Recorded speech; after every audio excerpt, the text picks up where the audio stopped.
Hey, Reggie McNeil here. Glad to be with your VCR cohort to discuss establishing a missional framework in your congregation, your ministry. I'm going to talk about three things in the course of our four segments. And so the first two segments deal with the very first element that you have to establish and to support a missional framework, and that is you have to have the right language to do it. And that's very important. So it's going to be two of our sessions. And then I'm going to talk to you about you have to have the right scorecard. And what will you celebrate is critical in supporting and establishing this missional framework that you're trying to support. And the third and final thing, our last session, our fourth session, will be on the leadership requirements of a missional framework. So let's get right to work because we've got a lot to talk about. I said that language is critical for supporting a missional framework, so I want to talk to you about what you talk about and how you talk about it. Both of those things are important and are part of what I mean by the right language. Now, honestly, in the North American church, we have a language, we have a narrative. The what we talk about is a church-centric narrative. It's been that way for 1,700 years, but especially so since the Reformation, because for the last 500 years, we've been trying to fix the church, get the church right, or deciding what is a church and who can do what when. And that church narrative, in my opinion, has run out of gas. It just doesn't have a compelling storyline anymore in our North American context, which is why we're visiting this whole missional conversation to begin with, because the missional conversation is trying to realign the church with the larger narrative of God, the real mission of God, which is, I think, the pursuit of his kingdom. We're going to come back to that in just a minute. And so the language of kingdom is what I want to talk to you about mostly in this first segment. And then I want to talk to you about how the church fits in with that, because we're going to have to do some relanguaging for this thing to make sense.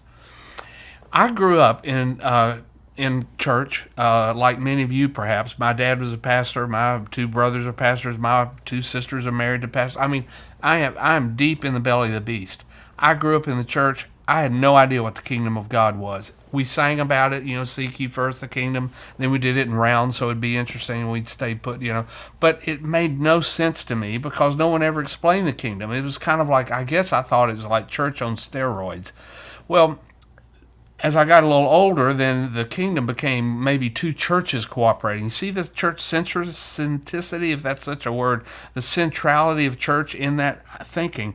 I came at the kingdom through church lenses. When two churches cooperated, then that was kingdom. Then later on, kingdom became something like if we could just fix the culture, if the church would confront the culture and fix it. And then finally, I went to seminary and I heard the rule and the reign of God, and that settled it, maybe for everybody else, but not for me, because the rule and the reign of God sounds a lot like everything. So I don't know, when something's everything, I don't know. So here's what I talk about when I talk about the kingdom, and I think to have the right missional framework, you've got to know what the kingdom of God is. What I talk about and what I mean by it is the life that God intends. You see, life is the primal gift. Life is the thing that you and I got. We didn't ask for it. We just woke up screaming or crawling through a birth canal or whatever. It is a complete gift.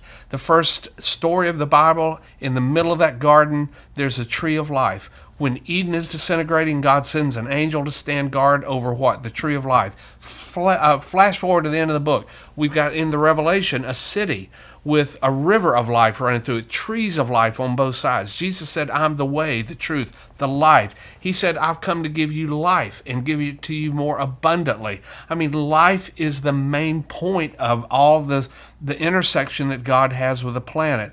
And so, and it's a particular kind of life. It's the life that he intends. In fact, he's so determined to do it that God wraps himself in flesh, comes here on the planet, lives out that life so you and I can look at it, see it, touch it, feel it, smell it, and know what the life God intends looks like. And that's, of course, the incarnation of Jesus. And so I think something that profound, that's the major narrative, and that life then is what God is trying to propagate all over the planet. And The kingdom story, the kingdom narrative, is the extent that God will go to make sure that people have access to that life.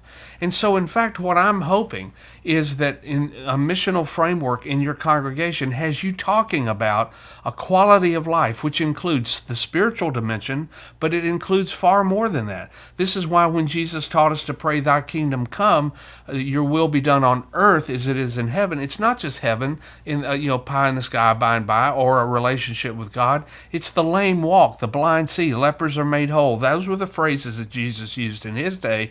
In our day, it would be children can read, people have access to health care, they have a meaningful job. Whatever lifts life to the point that people can enjoy the life that God intended for them. And so, in fact, I think what we talk about in church ought to be a whole lot more than, are we just talking about, what a great worship service we had, what's our church's vision, what's the 6-week sermon series coming up, don't let your friends miss coming to church. No, the main thing that people need to hear from us is the message of life that God has for them and how they have access to that life. So that language is critically important, and I have a question for you. Because I've told you what I think about the kingdom. In your group, I'd like for you to discuss what's your understanding of the kingdom. And a second part of that question, how do you think the church fits in? I want you to play around with that even as you get ready for what you're going to hear me say about that very subject.